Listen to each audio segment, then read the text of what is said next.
할렐루야. 오늘도 거룩고 복된 날 주임전에 나오신 그리고 온라인으로 예배를 드리신 귀하신 성도님들을 축복합니다. 오늘은 로마서 8장 1절에서 4절 말씀을 본문으로 그리스도 예수 안에 있는 자라는 제목으로 말씀을 나누겠습니다. 이제 봄 기온이 우리 가까이 왔죠. 오늘이 벌써 2월 28일 이에 이제 두 번째 달이 가고 있습니다. 참으로 세월이 얼마나 빠른지 모르겠습니다. 내일부터 이제 3월 1일 봄이 완전히 우리 옆에 가까이 온 것을 볼 수 있습니다. 3월 5일 날이 경칩이니까 이제 추운 날씨도 거의 간 것 같습니다. 그래서 우리 교회 지금 강단에도 앞에 화사로운 신비류, 꽃 이름이 신비류이에요. 꽃이 이렇게 피어있죠. 참 아름답습니다.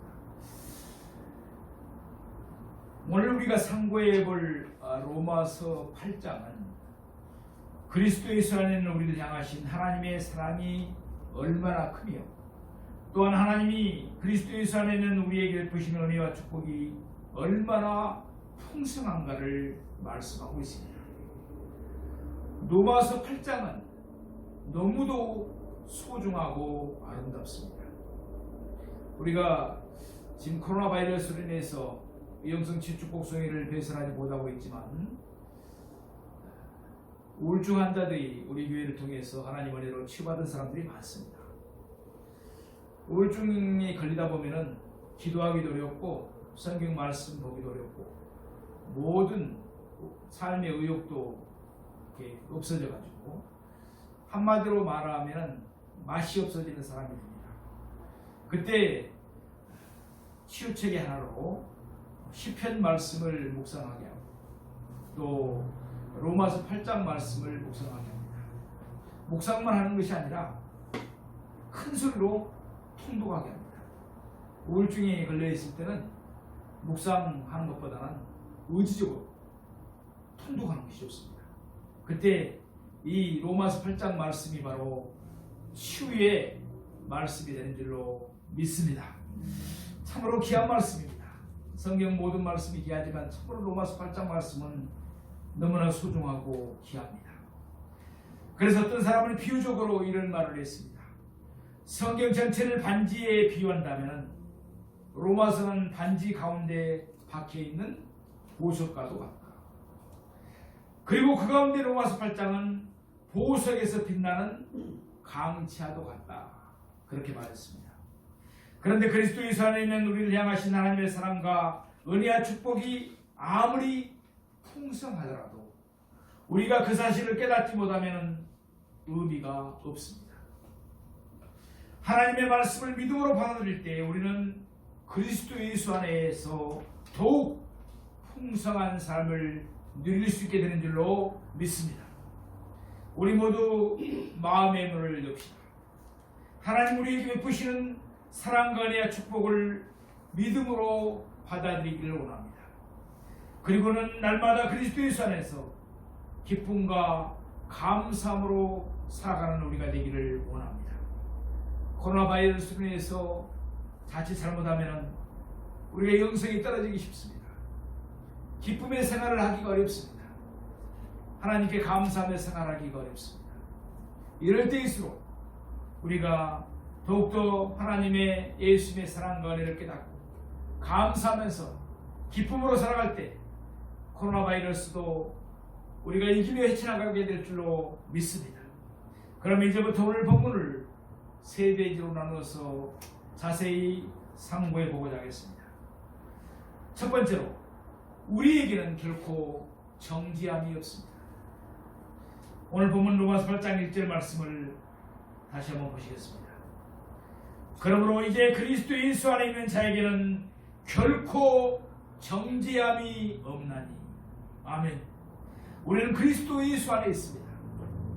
하나님의 사람들입니다. 성령의 사람들입니다. 하나님은 이미 그리스도 예수 안에 있는 우리를 의롭다고 선언하셨습니다. 한번 하나님의 선언하시면은 취소할 수가 없습니다. 그러므로 우리에게는 결코 정죄함이 없습니다. 우리에게는 두 번 다시 정죄함이 없다는 것을 믿으시기 바랍니다. 우리에게 결코 정죄함이 없는 까닭이 그러면 무엇일까요? 우리가 착하게 살기 때문이 아닙니다. 이유는 단 한 가지뿐입니다. 우리가 그리스도 예수 안에 있기 때문입니다. 아멘. 그리스도 예수 안에 있으면 우리 안에 성령이 함께 하셔서 성령님께서 우리를 착하게 살고 의롭게 살도록 인도해 주는 줄로 믿습니다. 아멘. 그리스도 예수께서 우리의 죄값을 다 지불하시고 우리의 피난처가 되어 주셨습니다. 그러나 그리스도 밖에 있는 자에게는 반드시 정죄함이 있습니다. 제가 장례식 집전을 하면서 꼭 빼먹지 않고 하는 말씀이 있습니다. 사람이 한번 태어났다가 반드시 죽게 된다. 그리고 죽음 후에는 심판이 있다. 히브리서 말씀을 강조합니다. 우리가 결혼식이나 장례식도 사실 전도의 장으로 활용해야 됩니다. 거기에 보면 믿지 않는 사람들이 많이 오거든요. 그런데 제가 눈빛을 봅니다. 아, 죽음 이후에 심판이 있다니. 그 말씀을 듣는 분들이 어떤 분들을 보면 눈빛이 달라지는 것을 봅니다. 사랑하시는 여러분, 만약에 천국이 없고 지옥이 없고 하나님이 없고 마귀가 없다면 우리가 예수 믿는 것이 얼마나 부질없는 일이겠습니까? 우리는 분명히 하나님이 계신 것을 믿고 천국이 있고 지옥이 있음을 믿습니다. 이 시대의 코로나 바이러스에 대해서 많은 사람들이 어려움을 당합니다. 많은 사람들이 불안에 떨고 있고 두려움에 떨고 있고 또 우울증에 걸려서 고통을 당하고 있습니다. 그들에게 우리는 예수의 사랑을 전해야 될 줄로 믿습니다. 복음을 전해야 될 줄로 믿습니다. 그들이 비록 지금 현재는 또 교회당에서 우리가 자유롭게 예배드릴 수는 없지만 우리는 늘 전도한다는 그 마음을 잊어서는 안 됩니다. 이제 코로나 바이러스가 올해 정도 되면은 어느 정도 소멸되리라고 생각을 합니다. 그때 예배당이 가득 차고 넘치도록 우리가 지금도 계속 전도하는 일을 쉬어서는 안 될 줄로 믿습니다. 사랑하시는 여러분, 그리스도 예수 밖에 있는 자는 죄사함을 받지 못했기 때문에 하나님의 심판대 앞에서 정죄함을 받게 되는 것입니다. 그 결과 그 사람은 하나님의 심판으로 지옥에 던져서 영원토록 고통을 당하여야 합니다. 죽음의 사자가 애굽 땅을 지나갈 때 애굽 사람들이 살고 있는 집에는 죽음이 있었습니다. 그 집의 장자들이 다 죽임을 당했습니다. 동물도 큰 새끼들은 다 죽임을 당했습니다. 그러나 그때 애굽 사람들에게는 큰 부르짖음이 있었으나 유다인들이 사는 히브리인들이 사는 집에는 그런 곡성이 없었습니다. 이스라엘 백성들이 살고 있는 집에는 아무리 일이 없었던 것입니다. 죽음의 사자들이 그들을 넘어갔습니다. 왜 죽음의 사자들이 이스라엘 백성들이 살고 있는 집을 넘어갔을까요? 우리가 잘 아는 대로 그들의 집에는 어린 양의 피가 문설주와 문방에 칠해져 있기 때문인 줄로 믿습니다. 마찬가지로 그리스도 예수 안에 있는 자, 곧 하나님의 어린 양이신 그리스도 예수의 피로 시침을 받은 사람에게는 결코 정죄함이 없는 줄로 믿습니다. 코로나 바이러스로 한 길 왔다가 세 길로 7길로 때려갈 줄로 믿습니다. 이스라엘 백성들이 여리고성을 멸할 때에도 마찬가지였습니다. 이스라엘 백성들은 여리고성 안에 있는 사람들을 다 죽였습니다. 그러나 기생 라합의 집에는 붉은 줄이 내려져 있었기 때문에 이스라엘 백성들은 그 집에 있는 사람들은 멸하지 않았습니다. 같은 원리입니다. 그리스도 예수 안에 있는 우리에게는 결코 정죄함이 없습니다. 우리는 심판을 받지 않습니다. 그리스도 예수께서 우리의 피난처가 되시기 때문에 그렇습니다. 그리스도 예수 안에 있는 우리는 이미 사망에서 생명으로 멸망에서 영생으로 옮겨진 줄로 믿습니다. 아멘. 그러므로 지금 우리가 육신의 장막을 벗고 하나님 앞에 서더라도 우리에게는 생명의 멸류관이 주어집니다. 물론 우리에게 어떤 공로가 있어서 그런 것은 아닙니다. 이는 전적으로 그리스도 예수 안에 있는 자에게 베푸시는 하나님의 은혜인 것입니다. 마귀는 참으로 강교합니다. 어떻게든지 호시탐탐 기회를 노리면서 믿는 하나님의 사람들까지 시험 들게 하고자, 또 온갖 병을 걸리게 하고자, 가정을 파탄시키고자 지금도 기회를 노리고 있다는 것을 우리는 잊지 말아야 됩니다. 우리의 싸움은, 예수를 믿는 우리의 싸움은 혈과 육을 상대하는 것이 아닙니다. 혈과 육은 사람을 상대한다는 것이에요. 혈과 육을 상대하는 것을 싸우는 것은 마귀한테 속고 있는 것입니다. 우리의 싸움은 보이지 않는 악한 사단, 마귀, 귀신과의 영적 싸움인 줄로 믿습니다. 그러므로 우리가 진리로 무장해야 됩니다. 진리가 뭡니까? 성경 말씀입니다. 예수님입니다. 우리가 코로나 바이러스 상황을 보내면서 잘못하면 우리의 영성이 떨어지기가 쉽습니다. 그러나 늘 말씀을 가까이 하시고 상고하는 우리가 되기를 소망합니다. 무시로 성령 안에서 기도하는 우리가 되기를 소망합니다. 특별히 부르짖어 기도하십시오. 그래야지 능력받습니다.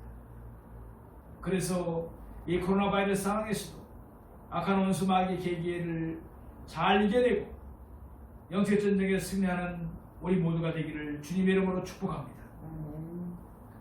우리는 하나님의 말씀으로 마귀의 시험을 이겨야 됩니다. 하나님의 말씀이 좌우에 나선 검이 되어서 악한 마귀의 계기를 물리치게 할 줄로 믿습니다. 과거의 진죄 때문에 마음에 괴로워하지 마십시오. 어떤 분들은 우리 영성치유 축복성에 와서 그런 말을 합니다. 목사님, 제가 전에 너무나 죄를 많이 짓고 살았습니다. 저 같은 사람도 죄 용서 받을 수 있을까요? 제 용서가 되었을까요? 이렇게 생각하면서 지금도 자기를 정죄하는 사람이 있습니다. 사랑하시는 여러분, 힘차게 지기 바랍니다. 그러므로 이제 그리스도 예수에 있는 자에게는 결코 정죄함이 없나니.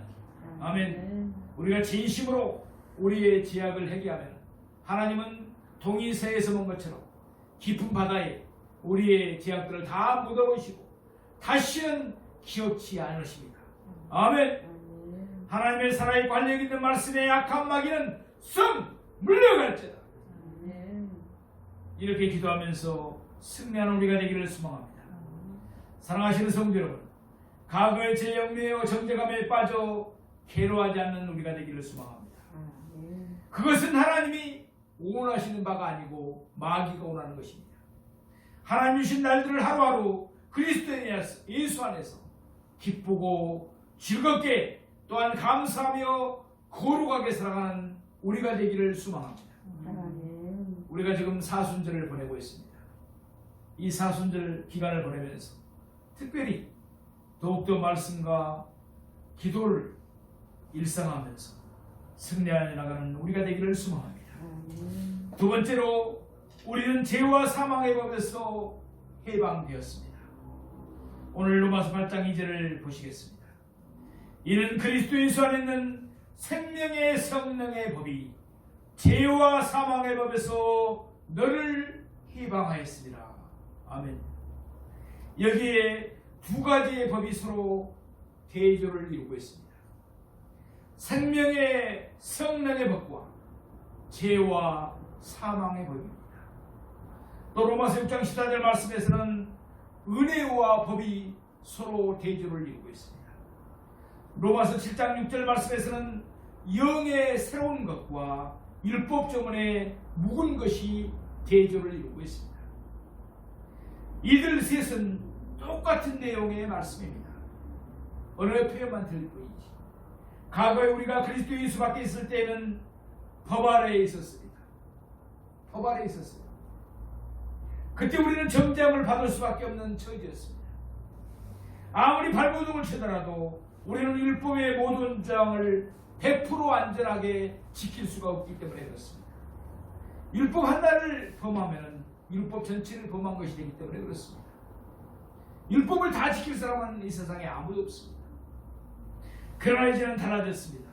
이제 우리는 그리스도 예수 안에 있는 성령의 사람들이 된 줄로 믿습니다. 아멘. 우리는 더 이상 법 아래, 율법 아래 있지 않습니다.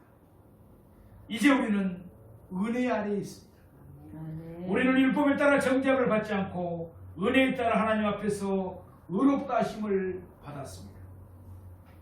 율법과 은혜가 함께 가야 됩니다. 율법과 은혜의 대표적인 사건을 우리는 성경에서 볼 수가 있습니다. 오늘날 예수님 앞에 현장에서 가늠하는 여인을 붙잡았습니다. 율법으로 말한다면 그 여인은 돌로 쳐서 죽임을 당해야 됩니다. 왜 예수님께 묻습니다. 이 여인이 가늠했는데 예수님이 어떻게 해야 됩니까? 예수님을 시험하고자 하는 것이죠. 그때 예수님은 아무 말씀도 안 하시고 땅에다 뭔가를 쓰십니다. 그리고 이렇게 말씀하십니다. 너희 중에 죄 없는 자가 돌로 쳐라. 그때 어떻다고 했습니까?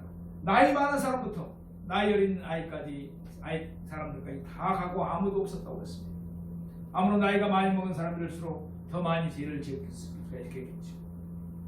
사랑하시는 여러분, 하나님을 안 믿더라도, 예수를 안 믿더라도 하나님은 모든 사람에게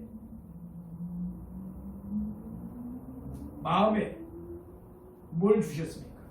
양심이라는 율법을 주었습니다. 양심은 다 있는 것입니다. 그들도 양심의 가책을 받은 거예요. 자기들도 죄를 지고 싶다는 거예요. 그때 예수님께서 말씀하십니다. 딸아, 나도 너를 용서하니 다시는 죄를 짓지 말라. 이게 바로 은혜인 줄로 믿습니다. 아멘. 예, 이게 바로 은혜입니다.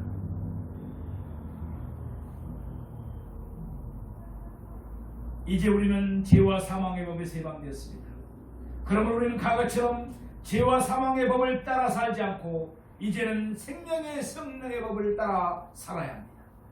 그러니까 성령의 인도함을 따라서 우리는 날마다 생명을 누리며 기쁨과 평안 속에 살아갑니다. 성령의 인도함을 따라야 됩니다. 내 생각을 내세우고 내 생각대로 따르면 제 길로 가기가 쉽습니다. 예수님이 말씀하신 탕자의 비유를 한번 우리가 생각해 보겠습니다. 둘째 아들이 집을 나갔습니다. 아버지께 자기 못의 유산을 먼저 달라고 해가지고 집을 나갔습니다. 아버지 집을 나가면은 자기 마음대로 잘 살 것으로 생각했습니다. 그러나 그는 재산을 모두 허비해 버렸습니다. 탕자가 되어버린 둘째 아들은 자기의 잘못을 뉘우치고 집으로 돌아왔습니다. 돼지들이 먹는 지엄 열매도 먹을 수 없는 그런 비참한 상황에 놓였습니다. 그때 둘째 아들은 마음속으로 이런 생각을 했을 것입니다.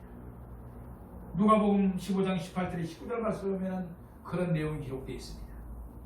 내가 일어나 아버지께 가서 이르기를 아버지, 내가 하늘과 아버지께 죄를 지었사오니 지금부터는 아버지의 아들이라 일컬음을 감당하지 못하겠나이다. 나를 북군의 하나로 부소서 하리라고. 이것이 바로 율법적인 생각인 것입니다. 내가 이렇게 많은 죄를 지었으니까 나는 아버지 보기도 부끄럽고 하나님 보기에도 부끄럽다. 나는 이제 어떻게 해야 되는가? 나는 죄값을 받아야 되겠지. 이런 생각을 했겠죠. 다시 말해서 이것이 바로 법 아래 있는 자, 죄와 사망의 법에 얽매여 살아가는 자, 또한 의문에 묵은 곳으로 섬기는 자의 모습인 것입니다.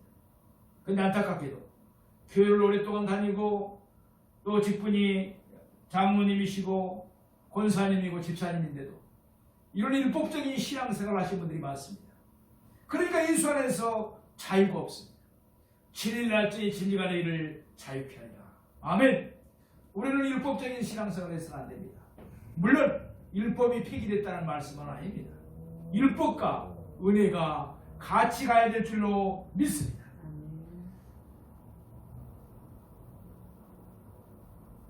다시 우리가 둘째 아들을 생각합니다. 이때 아버지는 어떤 모습을 보이고 있었습니까? 둘째 아들이 완전히 거지 모습으로 돌아왔지 않겠습니까? 그때 아버지는 어떻습니까? 아버지는 지금 집을 나간 둘째 아들을 용서하고서 그가 돌아오기만을 사실 애타게 기다리고 있었습니다. 드디어 애타게 기다리고 있던 둘째 아들이 탕자가 되어서 거지꼴이 되어서 집으로 돌아오고 있었습니다. 아직도 아버지와 둘째 아들 사이에 거리가 멀었습니다. 그럼에도 불구하고 아버지는 둘째 아들을 얼른 알아보았습니다.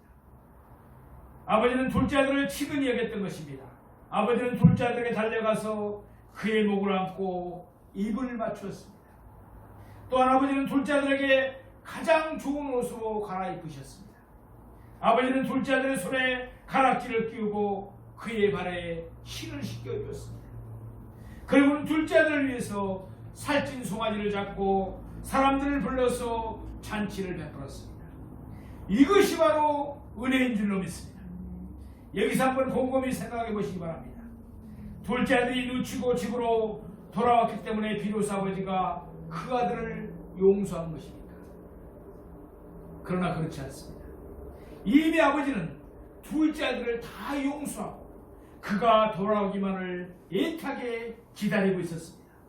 바로 이것이 은혜인 것입니다. 잠시 뒤에 맏아들이 밭에서 일하다가 돌아왔습니다. 맏아들은 아버지가 동생을 위해서 잔치를 베푸는 것을 보고 화가 났습니다. 아버지가 나와서 그에게 같이 들어갈 것을 원했지만 맏아들은 이와 같이 아버지를 원망했습니다. 누가복음 15장 29절 30절 말씀입니다. 아버지께 대답하여 이르되 내가 열의 아버지를 섬겨 명을 어김이 없을거늘 내게는 염소새끼라도 주어 나와 내 것으로 즐기게 하신 일이 없더니 아버지의 살림을 장녀들과 함께 삼켜버린 이 아들이 돌아오매 이를 위하여 살찐 송아지를 잡으셨나이다. 이와 같이 맏아들의 생각도 역시 율법적이었습니다. 다시 말해서 맏아들도 전형적으로 율법 아래 있는 자의 모습이었습니다. 율법은 죄를 정죄할 줄만 합니다. 그렇지만 맏아들이 원망하는 말을 두고서 아버지는 그에게 다음과 같이 대답하고 있습니다. 누가복음 15장 31절에 32절 말씀입니다. 아버지가 이르되 너는 항상 나와 함께 있으니 내 것이다 내 것이로되 이 내 동생은 죽었다가 살아났으니 내가 잃었다가 얻었기로 우리가 즐거워하고 기뻐하는 것이 마땅하니라 하니라. 아멘. 아버지의 말씀은 은혜였습니다. 하나님이 그리스도에서 하는 우리에게 베푸신 은혜가 바로 이와 같습니다. 율법은 우리를 정죄하지만 하나님의 은혜는 우리의 모든 죄를 용서해 주십니다. 깨끗하게 용서하시고 두 번 다시 지옥조차 아니합니다. 사랑하시는 성도 여러분, 그리스도에서는 우리는 더 이상 법 아래에 있지 않습니다. 우리는 하나님의 은혜 아래에 있습니다. 하나님은 우리의 과거의 지은 죄, 현재의 지은 죄, 물론 그래서는 안 되겠지만 미래의 지은 죄까지도 우리가 진심으로 회개하면 다 용서하시고 우리를 그리스도 안에서 사랑하고 행복하게 살도록 함께 해주신 줄로 믿습니다. 지금도 악한 마귀는 우리를 정죄합니다. 우리를 넘어뜨리고 오려고 합니다. 너 죄 지었지 않냐? 너 하나님 그렇게 죄를 지었는데 너를 사랑하겠느냐? 너에게 이제 벌을 주실 거다. 이게 바로 마귀가 주는 생각인 것입니다. 죄 때문에 움츠러들어서 하나님의 일을 하지 못하도록 막는 것이 바로 마귀의 계계입니다. 그럴 때마다 우리는 하나님의 말씀으로 담대하게 마귀의 시험을 이겨야 될 줄로 믿습니다. 그러므로 이제 그리스도에 살아있는 자에게는 결코 정죄함이 없나니 이는 그리스도 안에서는 생명의 성령의 법이 죄와 사망의 법에서 너를 해방하였습니다. 아멘. 하나님의 말씀으로 마귀의 시험을 이기고 맡은 일에 더욱 지사충성하는 우리 모두가 되기를 원합니다. 아멘. 세 번째, 우리에게는 율법의 요구가 이루어졌습니다. 로마서 8장 3절 말씀입니다. 우리 같이 보시겠습니다. 율법이 육신으로 말미암아 연약하여 할 수 없는 그것을 하나님은 하시나니 곧 죄로 말미암아 자기 아들을 죄 있는 육신의 모양으로 보내어 육신의 죄를 정하사. 아멘. 율법이 육신으로 말미암아 연약할 수 없는 그것을 우리가 연약하여서 율법을 다 지킬 수가 없습니다. 율법이 할 수 없는 일이 있습니다. 그것이 바로 무엇입니까? 우리를 의롭게 하는 일입니다. 율법은 우리를 죄를 깨닫게 하지만 의롭게 할 수가 없습니다. 물론 율법은 우리를 의롭게 하라고 예를 쓸 것입니다. 그러나 율법은 결코 우리를 의롭게 할 수가 없습니다. 그렇다고 해서 그 책임이 율법에게 있는 것이 아닙니다. 율법에게는 어떤 잘못도 있을 수가 없습니다. 로마서 7장 12절 말씀처럼 하나님이 우리에게 주신 율법은 거룩합니다. 그러므로 율법에 어떤 문제가 있어서 율법이 우리를 의롭게 하지 못하는 것이 결코 아닙니다. 그러므로 왜 율법은 우리를 의롭게 하지 못할까요? 율법이 육신으로 말미암아 연약하여 할 수 없는 그것을 육신으로 말미암아 연약하여 할 수 없는 우리에게 문제가 있는 것입니다. 연약한 우리에게 문제가 있다는 것이죠. 우리 육신이 연약하여 율법에 있는 계명들을 다 지킬 수가 없기 때문에 그렇습니다. 율법의 대표가 뭡니까? 십계명입니다. 십계명도 다 지키기가 어렵습니다. 그것이 바로 우리 연약한 인간들의 모습이 아닐 수가 없습니다. 3절 후반절 말씀입니다. 자, 그것을 하나님은 아시나니 율법이 육신으로 말미암아 연약하여 할 수 없는 그것을 곧 우리를 의롭게 하는 그 일을 하나님이 해주셨습니다. 곧 이 오늘 본문은 율법이 육신으로 말미암아 연약하여 할 수 없는 그것을 하나님이 하신 방법을 우리에게 말씀하고 있습니다. 3절 후반절 말씀을 보시겠습니다. 곧 죄로 말미암아 자기 아들을 죄 있는 육신의 모양으로 보내어 육신의 죄를 정하사. 우리 육신은 연약하기 때문에 율법은 우리를 의롭게 하지는 못합니다. 우리가 율법을 다 지킬 수가 없기 때문에. 이 사실을 아시고 하나님은 그의 독생자 예수 그리스도를 이 땅에 보내주셨습니다. 예수님은 근본 하나님의 본체이십니다. 다시 말해서 예수님은 하나님이십니다. 100% 인간이시고 100% 신이십니다. 그러므로 예수님은 죄와는 전혀 상관이 없으신 분이십니다.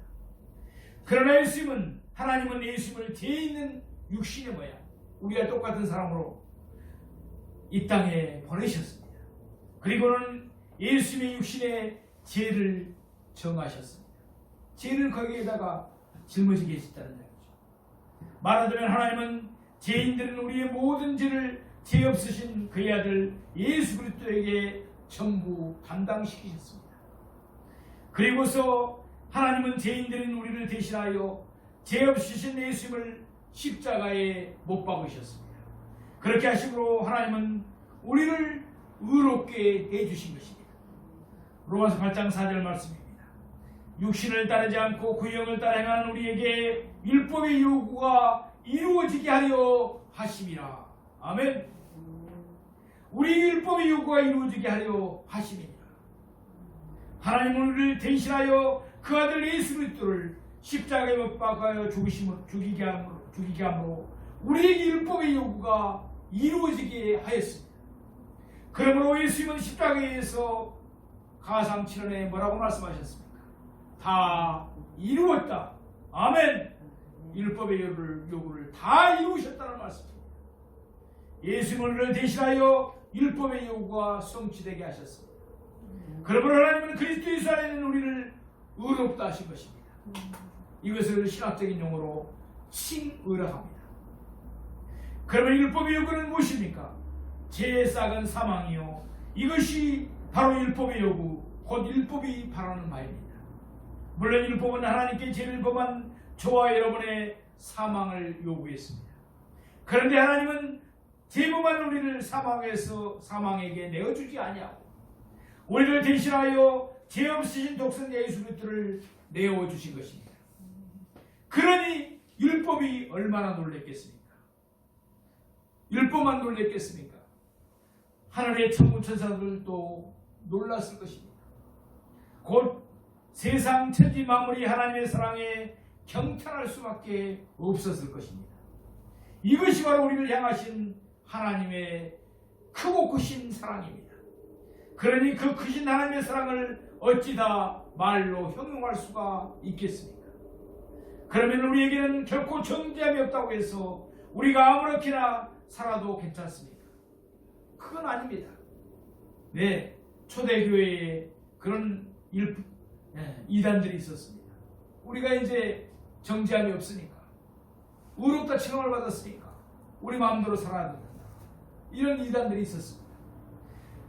그러나 우리는 이미 심판에서 생명으로 옮겨졌기 때문에 육신을 따라 살아도 아무런 상관이 없다는 말씀입니까? 그런 생각을 하는 사람은 로마서를 처음부터 자세히 상고하면서 읽어봐야 됩니다. 예컨대 로마서 6장 1절 말씀입니다. 그런즉 우리가 무슨 말을 하리요? 은혜를 더하게 하려고 죄에 가하겠느냐? 그럴 수 없느니라. 죄에 대하여 죽은 우리가 어찌 그 가운데 더 살리요? 사랑하시는 여러분, 죄에 대해서는 이미 우리가 죽었습니다. 이제는 우리가 죄 가운데 살아갈 것이 아니라 우리 안에서 함께 하시는 성령의 인도함을 따라야 될 줄로 믿습니다. 그래야만이 죄 가운데 살지 않습니다. 하나님 우리를 은혜 아래에 있게 하신 것은 죄와 상관없는 자가 되게 하심이십니다. 그런데 어떻게 우리가 계속해서 죄를 지면서 살 수가 있겠습니까? 논리적으로 맞지가 않습니다. 하나님은 죄에서 떠나라고 우리를 은혜 아래에 있게 해주신 줄로 믿습니다. 그러므로 우리가 하나님의 은혜 아래에 산다고 하면서 마음대로 죄를 지면서 살아갈 수는 없습니다.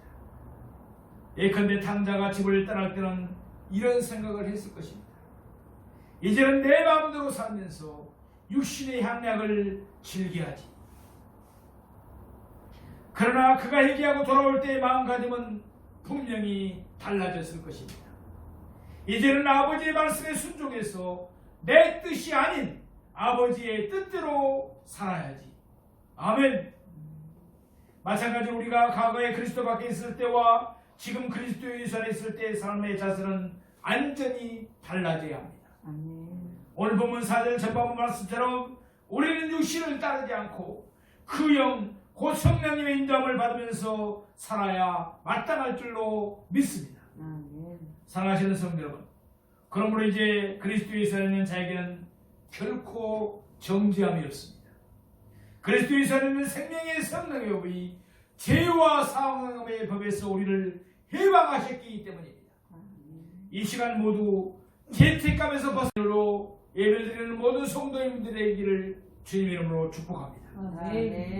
또한 하나님이 어떻게 해서 그리스도 예수 안에 있는 우리를 의롭게 하셨는가를 기억하시기 바랍니다. 하나님의 놀라우신 사랑, 곧 자기 아들을 버리시기까지 우리에게 베풀어 주신 은혜를 우리가 생각하면서 이제는 성령님을 따라 행하는 삶을 살아가는 우리 모두가 되기를 원합니다. 하나님 우리를 의롭게 해주셨으니까 이제부터는 의롭게 살 각오를 하셔야 됩니다. 우리 육신이 약합니다. 연약합니다. 우리의 몸과 마음을 불의의 병기로 쓰지 말고 의의 병기로 하나님께 드리기를 원합니다. 그러므로 하나님을 기쁘시게 하고 하나님께 영광을 돌리며 살아가는 우리 모두가 되기를 주님의 이름으로 축원드립니다.